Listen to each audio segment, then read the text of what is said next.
Buenas noches, dando continuidad con los seminarios. El día de hoy hablaremos acerca de la utilidad de la secuencia de difusión a nivel abdominal. Este seminario será presentado al doctor Eduardo Mora La Cruz, médico radiólogo, coordinador del posgrado de radiología, por mi persona, Claudia Ávila Cuello, residente de tercer año del posgrado de radiología. Dentro de nuestros objetivos vamos a comprender los principios físicos, explicando el movimiento browniano del agua en los tejidos y cómo se traduce esto en una señal de resonancia magnética. Vamos a analizar el papel de la secuencia de difusión como una herramienta diagnóstica fundamental en el estudio de la patología abdominal por resonancia magnética y vamos a diferenciar los hallazgos reales de los artefactos mediante el uso de mapas de ADC y valores P. Dentro de nuestro contenido vamos a tener la definición de difusión, el movimiento browniano, la producción de la imagen, el valor B, la utilidad clínica de la difusión en resonancia magnética abdominal, las ventajas y patologías. En cuanto a su definición, según sus siglas en inglés, la difusión por sus siglas, DWI significan imagen ponderada en difusión. Esta va a ser una secuencia de resonancia magnética funcional que se va a encargar de medir lo que es el movimiento aleatorio de las moléculas de agua. Esto es lo que nosotros denominamos el movimiento browniano, que se va a encontrar a nivel de lo que es el espacio intra y extracelular de los tejidos. La resonancia magnética se encarga de detectar este movimiento mediante la aplicación de unos gradientes magnéticos bipolares.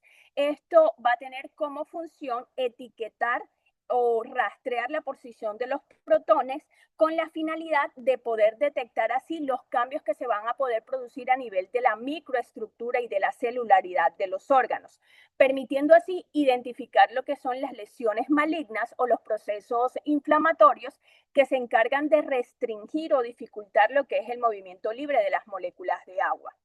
Aquí les traje un esquema ilustrativo acerca del movimiento browniano que va a estar representado por células esféricas de mayor tamaño de color gris que hacen referencia a la célula y células o imágenes esféricas de color azul de menor tamaño que hacen referencia a lo que es el agua. Cuando estamos en un estado normal, estamos observando que va a haber una adecuada interacción en lo que es las células y las moléculas de agua, donde no va a existir lo que es una restricción o una dificultad para el movimiento de estas. Mientras que cuando hay un cambio a nivel de la densidad celular, nos encontramos frente a un proceso de hipercelularidad, vamos a ver que va a disminuir este espacio para que estas moléculas pues, puedan moverse libremente y esto es lo que nosotros le llamamos restricción. En cuanto a la producción de la imagen, hay que tener en cuenta que todo va a iniciar con un pulso de radiofrecuencia de 90 grados. Este pulso, vamos a encontrar acá que los protones van a estar en fase. Esto quiere decir que van a estar precesando en unísono, en la misma dirección y al mismo tiempo. Cuando este pulso de radiofrecuencia cesa, vamos a ir a lo que es una tendencia al desfase. Aquí la señal se va a anular completamente y es lo que nosotros llamamos relajación de T2. Posterior a esto va a existir un pulso de radiofrecuencia de 180 grados que lo que va a buscar es la recuperación de esa precesión con la tendencia al refase y la finalidad de todo esto es la obtención de la imagen por resonancia magnética. Les traje un esquema representativo de cómo se produce esta imagen, donde todo inicia, como lo mencioné anteriormente, con un pulso de radiofrecuencia de 90 grados. Todos los protones aquí van a estar precesando en unísono, apuntando hacia la misma dirección y al mismo tiempo. Es acá donde nosotros vamos a tener una señal que va a ser pues detectada por la antena. Posterior a esto vamos a tener algo que es la relajación o un desfase, en donde los protones acá van a comenzar a separarse debido a las pequeñas diferencias que vamos a encontrar en el entorno. Y esto es lo que nosotros llamamos una relajación en T2. Posterior a esto viene la marca, denominada así, es cuando se aplica el primer gradiente de difusión y es donde aquí entra como tal la técnica de difusión. Al aplicar un campo magnético extra, aquí hace que los protones de un lado giren más rápidos que otro y esto es lo que nos va a provocar un desfase desordenado. Cada protón aquí va a quedar como con una marca o con una fase según la posición exacta donde se encuentre en ese momento. Posterior a esto, ellos van a recibir un pulso de radiofrecuencia de 180 grados, como lo mencionamos anteriormente, y esto nos va a invertir la situación. ¿Qué quiere decir esto? Que los protones que se encontraban adelante ahora van a quedar atrás y los que estaban atrás se van a quedar adelante. Posterior a esto vamos a encontrar lo que es un reencuentro en donde va a ser aplicado el segundo gradiente de difusión y es aquí donde nos vamos a dar cuenta si, que es lo más importante, si el protón se queda quieto o si el protón se movió. Y dependiendo de esto nosotros vamos a hablar si existe o no una difusión. Entonces, si decimos que el protón se queda quieto, el segundo gradiente lo que va a hacer es devolver ese protón al punto de orden donde estaba en fase con los demás. Si el protón se movió al haber cambiado de lugar, ya el segundo gradiente no va a lograr corregir ese desfase original y este protón queda perdido y no nos va a sumar una señal. ¿Qué vamos a tener nosotros como resultado de esto? Que los protones que no se lograron mover son los protones que nosotros decimos que se van a encontrar en una difusión restringida. Entonces, al hablar del valor B, tenemos que este va a ser el parámetro que se encarga de definir la fuerza y la duración de los gradientes. Pero que quiero que se queden con el concepto de que ese valor B es el tiempo que nosotros le vamos a dar a la célula para que se pueda mover. Y esto va a estar determinado por unos extremos del valor B, que nosotros consideramos unos extremos bajos o unos extremos altos. Les quise traer estos dos ejemplos para que tuviéramos en cuenta cómo es todo este proceso. Cuando estamos en un valor B bajo, aquí no le vamos a dar tiempo a las moléculas para que se logren mover. Aquí no hay difusión, no hay sensibilidad a esa difusión y todo lo que va a contener líquido o todo lo que va a contener agua en este punto va a brillar. Si estamos ante un valor de un B alto, un B800 o un B1000, como le estamos dando más tiempo a esa molécula para poderse mover, ella se va a encargar de eliminar la señal del agua que se mueve libremente y solamente va a brillar aquello que esté atrapado o que esté restringido. Hay que tener en cuenta dentro de la interpretación de la imagen de la difusión que hay tejidos que por su alta celularidad y por las funciones que cumplen en nuestro cuerpo, ellos pueden presentarnos una restricción natural. Dentro de esto vamos a tener lo que es el vaso o las amígdalas, que ellos nos pueden presentar en este caso una restricción natural, que en un B alto se puede presentar hiperintenso y de acuerdo a su presentación en el mapa de ADC pueden ser bajo o intermedio. Y esto es por lo mencionado anteriormente, por la alta densidad de sus células que van a quitarle pues el espacio a los que son las moléculas de agua. Dentro del tejido patológico sabemos que va a ser muy restringido. Aquí la señal en B alto va a ser brillante, va a ser hiperintensa y su presentación a nivel de lo que es el mapa de ADC lo vamos a encontrar hipointenso. Aquí las células presentan pues edema o se multiplican masivamente y esto lo que nos va a generar es el atrapamiento o la restricción de las moléculas libres del agua. Por último, tenemos los líquidos libres, que es el líquido cefalorraquídeo, la orina o los quistes. Ellos tienen un movimiento libre, su presentación en señal B alto es hipointenso y en los mapas de ADC es hiperintenso. El agua se mueve sin obstáculos, aquí no va a perder ninguna de sus fases con los gradientes, por lo cual no va a existir ninguna restricción. Hay que tener en cuenta que existe algo que se llama efecto brillo T2 y nos hacemos la gran pregunta de si esto en realidad es una restricción verdadera de acuerdo a su comportamiento en las diferentes secuencias. Cuando estamos ante la presencia de una restricción verdadera, sabemos que en valores B alto vamos a encontrar hiperintensidad y en los mapas de ADC va a ser representado por hipointensidad, a diferencia de un brillo T2 que en la difusión se puede presentar como, o en valores B altos se puede presentar hiperintenso y nosotros debemos corroborar este hallazgo mediante el mapa de ADC para descartar que no sea un efecto brillo T2 o si estamos frente a una restricción verdadera. Este es otro ejemplo del que les quise traer en cuanto al valor de la presentación de los valores B, cómo es su comportamiento de acuerdo a los órganos, y aquí vemos la alta celularidad que nos puede estar presentando en vaso, que en los diferentes valores ellos se van a ver o va a tener una presentación el vaso que va a ser hiperintenso, y esto es debido a su celularidad.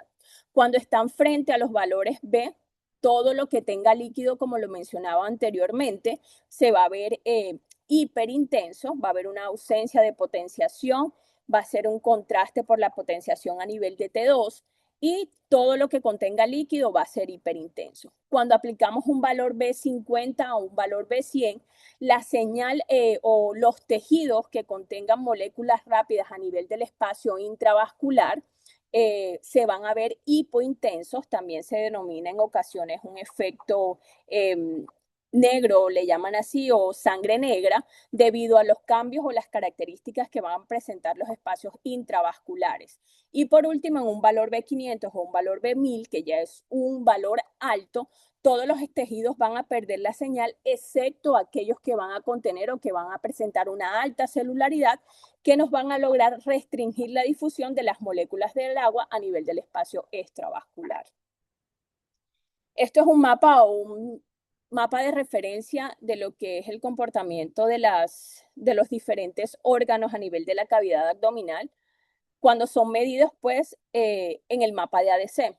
Esto no es algo estandarizado porque hay que tener en cuenta que dependiendo del teslaje, del software, todo lo que tenga el equipo, estos valores pueden variar.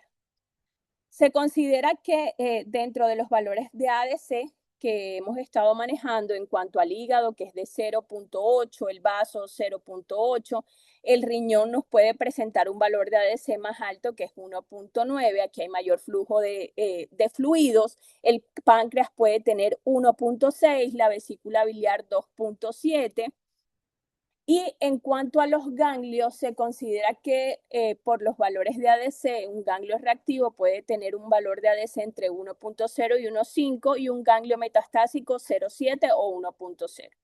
¿Qué hay que tener en cuenta con los ganglios, o es lo que nosotros siempre evaluamos, la morfología de estos, más que la medición de los mapas de ADC? Sabemos que por sus características, en ocasiones a veces es difícil diferenciarlos en cuanto al valor de ADC, pero por sus características morfológicas nos llevarían más a sospechar si estamos ante la presencia o no, y de acuerdo a su ubicación, de un ganglio metastásico. Aquí les traigo un esquema o una representación del ADC a nivel de la cavidad abdominal, imágenes tomadas de nuestro centro diagnóstico, el Hospital Clínico, en donde tenemos que los valores del hígado, de acuerdo al teslaje de nuestro equipo, el hígado nos está presentando un valor de ADC de 1.5, el vaso nos presenta un valor de 0.8, la vesícula nos presenta un valor de 0.3, los riñones nos presentan un valor de 1.9, el páncreas nos presenta un valor de 1.8 y el útero un valor de 1.8. Todas estas características, como lo mencionaba anteriormente, es dependiendo pues del teslaje, del software, del equipo con el que contamos. La utilidad clínica que tenemos frente de este tipo de estudios, o la utilización de la difusión en los diferentes estudios, esto nos va a permitir lo que es la detección y la caracterización de los tumores. Estas lesiones malignas pues van a tener una alta densidad celular. Esto se va a encargar como de restringir el movimiento libre de las moléculas de agua, que van a tener comportamientos hiperintensos en la difusión. Y esto es fundamental porque nos va a permitir a nosotros poder estadificar los diferentes tumores que podemos encontrar a nivel de lo que es la cavidad abdominal. Asimismo, tenemos la diferenciación de lesiones benignas y malignas, debido a que con la técnica o con la ayuda de lo que es el mapa de ADC, se pueden obtener valores cuantitativos, y dependiendo de esos valores nosotros vamos a poder caracterizar este tipo de lesiones. Nos ayuda también a la evaluación de la respuesta al tratamiento, los cambios en los valores de ADC nos permiten poder monitorizar si un tumor o no está respondiendo a las diferentes terapias realizadas, ya sea una quimioterapia o una radioterapia, incluso antes de que se cambie su tamaño anatómico. Tenemos la detección de accesos e inflamación. Esto nos va a permitir pues diferenciar si ellos tienen o no, nos están presentando algún tipo de restricción dependiendo del componente que tengan. Y por último, nos ayuda en el estudio de los ganglios linfáticos y las metástasis peritoneales, porque nos va a ayudar a facilitar la identificación de pues, estas adenopatías sospechosas que nosotros podemos encontrar a nivel de los diferentes sitios en la cavidad abdominal. Las ventajas que tiene este tipo de técnica es que no requiere contraste. Esto es ideal para los pacientes que se encuentran pues con alergias a lo que es el gadolínio o que tienen alguna insuficiencia renal. Es un estudio rápido, son secuencias de corta duración que apenas se añade el tiempo al protocolo total de la resonancia magnética abdominal. Tiene alta sensibilidad, aunque tiene quizás una baja resolución anatómica. Este tipo de estudios es extremadamente sensible, por decirlo así, para encender lo que son los focos patológicos que podrían pasar en ocasiones desapercibidos en las diferentes secuencias convencionales. Y por último, el análisis cuantitativo, que es el ADC. Esto para nosotros es fundamental porque nos va a permitir observar cómo es el comportamiento de esas lesiones y así ayudarnos en lo que es el diagnóstico de nuestros pacientes. Les traigo una serie de casos que hemos tenido de pronto en nuestra institución. Esto es uno de ellos. Aquí tenemos pues en las diferentes secuencias en un T1 fuera de fase, en un T2 y en un FACSAT, evidenciamos lo que es esta imagen focal ovalada a nivel de lo que es el segmento 7 del lóbulo hepático derecho, que tiene un comportamiento hipointenso en T1, tiene un comportamiento hiperintenso en T2 y que nos logra presentar o que no nos logra presentar lo que es una restricción. Nosotros siempre evaluamos lo que es la difusión acompañada de los mapas de ADC y si existe alguna duda de pronto en esto, nos vamos a lo que es y verificamos en exponencial que no exista ningún tipo de alteración.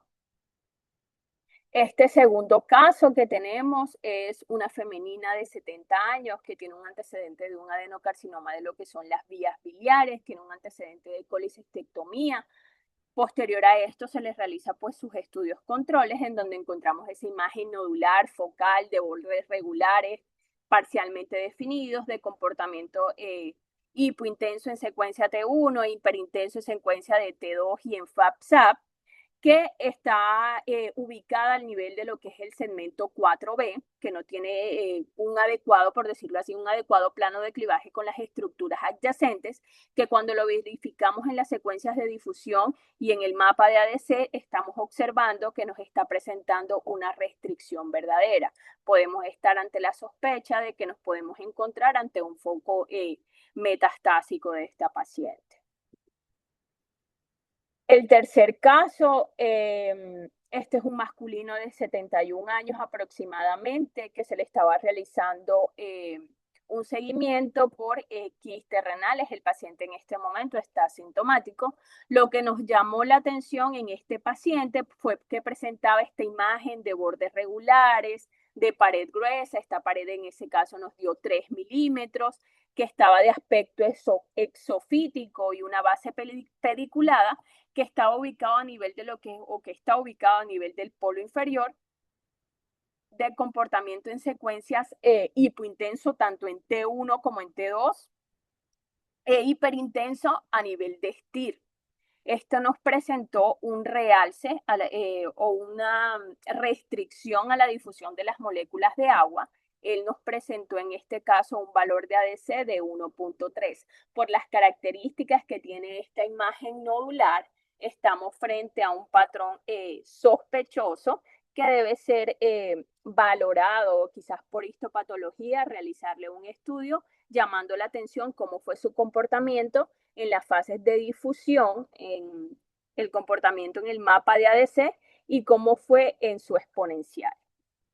Otro caso que tenemos, este sí es de La literatura, una femenina de 70 años que comenzó con un cuadro de fiebre y de dolor a nivel del hipocondrio derecho. Aquí evidenciamos lo que es una imagen focal de bordes regulares, parcialmente definidos, que tenía un comportamiento hiperintenso a nivel de la secuencia de T2 con un realce capsular posterior a la administración de contraste y nos presentó restricción a la difusión de las moléculas de agua ubicada a nivel de lo que es el segmento 8. Aquí estaríamos frente a un caso o que nos podría estar presentando por sus características a un acceso. Este último caso es un masculino de 80 años que tuvimos en la institución, que tuvo un crecimiento de masa a nivel abdominal o a nivel de la región abdominal izquierda, estaba asociado a pérdida de peso. Le solicitan el estudio para mayor caracterización y aquí lo que encontramos fue una lesión ocupante de espacio ubicada a nivel de mi abdomen izquierdo que nos impresiona provenir de asas intestinales delgadas. Tuvo un comportamiento hipointenso en T1, un comportamiento hiperintenso en la secuencia de T2 que nos presentaba una restricción a las moléculas de agua, nos dio un engrosamiento concéntrico a nivel de 18 milímetros, que condiciona pues la estenosis luminal más o menos en un 60%. Además de esto, teníamos que ejercía efecto de masa sobre las estructuras vasculares hacia contralateral, hacia cefálico con la flexura esplénica, el colon descendente y caudal con el colon sigmoides, asociado pues a cambios también de la señal de intensidad de lo que es la grasa mesentérica. Entonces aquí estamos ante la presencia o la sospecha de una tumoración abdominal proveniente a nivel de asas intestinales. Por su atención, muchas gracias.